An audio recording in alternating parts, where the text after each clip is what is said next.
صرف ایک نقطہ رہ گیا اور پروگرام کے آخر میں آپ کے سامنے رکھنا چاہوں گا، وہ یہ کہ ابھی تک بات ہوئی ہے حقوق دینے کی، خواتین کی طرف سے حقوق لینے کی بات ہم نے ابھی تک نہیں کی.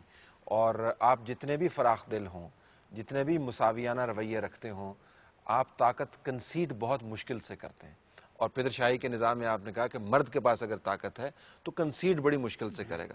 خواتین کو منظم کیا جا سکتا ہے ان ایریاز کے اندر میں کسی طریقے سے، اور ان کے ذریعے اگر لابنگ کی جائے اس کی کیا پراسپیکٹس؟ عبداللہ صاحب، میں اس سے پہلے صرف ایک بات کرنا چاہتا ہوں. دیکھو، اس بات ہماری کنسنسس ہے کہ جب تک ہم پراپر ایجوکیشن پہ فوکس نہیں کریں گے وہاں تو کوئی چیز معنی خیز نہیں ہے.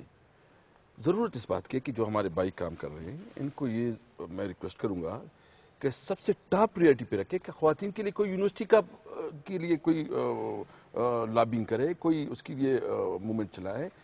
وہاں آپ کی یونیورسٹی کا سسٹم ہو تاکہ ہم زیادہ سے زیادہ خواتین کو ایجوکیٹ کروا سکے اور اس کے ذریعے کچھ ممکن ہو سکے گا. دیکھو، سب سے اہم پرابلم یہ سارے جانتے ہیں کہ وہاں میرا دوست جو ہے نا مطلب شلماری ہے اور یہ اپنے اس کو خوب جانتے ہیں کہ وہاں کتنے بوائز کے لیے اور کتنے خواتین کے لیے اسکول کالجز ہیں. یہ ٹاپ پریورٹی ہونی چاہیے، تب سے کوئی سلسلہ چلے گا کہ کوئی ترقی ہوگی، خوشحالی ہوگی. کوئی تمام کام جو ہے نا یہ متوازی آپ کر سکتے ہیں. آپ کو یہ کرنے کی ضرورت نہیں ہے کہ ایک کام کر رہے ہیں تو دوسرا چھوڑ دیں. آپ کو متوازی کام کر سکتے ہیں. ہماری جو آرگنائزیشن ہے، ہم صرف یہ جرگا اور اس پہ کام نہیں کر رہے ہیں، اور ہمارے بڑے پروجیکٹس ہیں. ہم روڈز تک بنا رہے ہیں فاٹا کے اندر، بیسک ہیلتھ یونٹس ہیں، ہاسپٹلز ہیں. خواتین کو منظم کرنے کی ذرا بات کریں. یہ جو ہے نا خواتین کی تنظیم ان کی طرف سے، میں وہی ہمارا ایک دوسرا پروجیکٹ ہے، اس میں ہم نے ابتدا جو ہے وہ مردوں سے کی. وہاں پہ سول سوسائٹی آرگنائزیشنز جو ہیں وہ بنانا شروع کی، کیونکہ سول سوسائٹی بہت ویک ہے فاٹا کے اندر. اس کو ہم نے بنانا شروع کیا اور ان کی جو ہے وہ کیپیسٹی بلڈنگ یا جو استعداد کاری ہے وہ شروع کی. آٹومیٹیکلی کوئی 8 خواتین آرگنائزیشنز خود بخود بنی ہیں. ہمارے پاس ریکارڈ پہ ہے، وہ آج آئی بھی تھی، وہ انہوں نے پارٹیسپیٹ بھی کیا. ہم یہ نہیں کر رہے ہیں کہ ہم فیسیلیٹیٹ کر رہے ہیں، ہم ایک چیز کو ان کی سمجھ میں لا کے ان کو خود کہتے ہیں کہ آپ خود کریں یہ چیز. ٹائم جو ہے یہ ایسا نہیں ہے کہ ہم یہ جو آپ بات کر رہے ہیں یہ ابھی ممکن نہیں ہے. ایجوکیشن جس طرح صافی صاحب نے کہا نا کہ یا سب کا کنسنسس ہے کہ ایجوکیشن ہونی چاہیے. یہ رائٹس ہم نے لے کے دیے ہیں مردوں سے، خواتین نے لیے نہیں.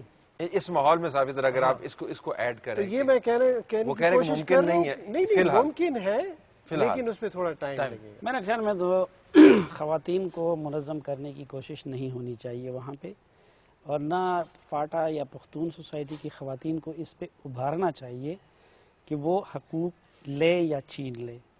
وہاں معاملہ دوسری طرف سے ہونا چاہیے کہ پختون مرد کو اس چیز پہ آمادہ کرنا چاہیے کہ وہ احساس کرے اور وہ حقوق دے. وجہ اس کی دو ہے. دیکھیں، ایک یہ گھر کا معاملہ ہے. گھر کے اندر جب لینے اور چھیننے کی بات آ جاتی ہے اس سے فساد ہوتا ہے.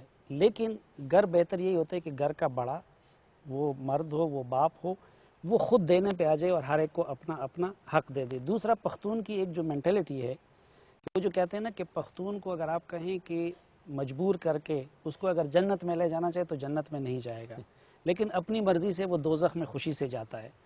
تو یہاں پہ اگر آپ اس کا احساس وہ زندہ کرے اور اس سے کہے کہ آپ اپنی ماں کو، اپنی بہن کو، اپنی بیٹی کو اپنا حق دے، تو میرے خیال میں بہتر طریقہ یہی ہوگا کہ مردوں کو اس چیز پہ قائل کیا جائے، ان پہ کام کیا جائے کہ وہ خواتین کو ان کا حق دے. میں ایک بس جسٹ ہاف اے منٹ.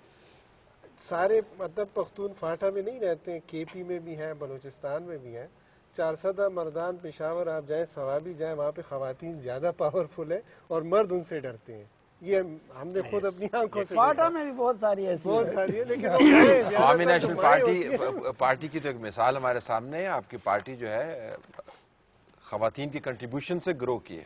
تو یہ کہنا کہ خواتین کو ہم لمبے عرصے تک بیگم نسیم علی خان صاحبہ میں وہی بات کر رہا. دیکھیں، ابھی بھی ہم نے سینٹ کا ٹکٹ ویر سے ایک خاتون کو دیا.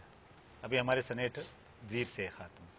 تو پولیٹیکل پارٹیز پہ بھی ذمہ داری ہے، وہ بھی اپنا، وہ بھی ان کو چاہیے کہ وہ بھی اپنی ذمہ داری کر کے خواتین کو اوپر لانے کی کوشش کرے. یہ ٹھیک ہے، آہستہ اور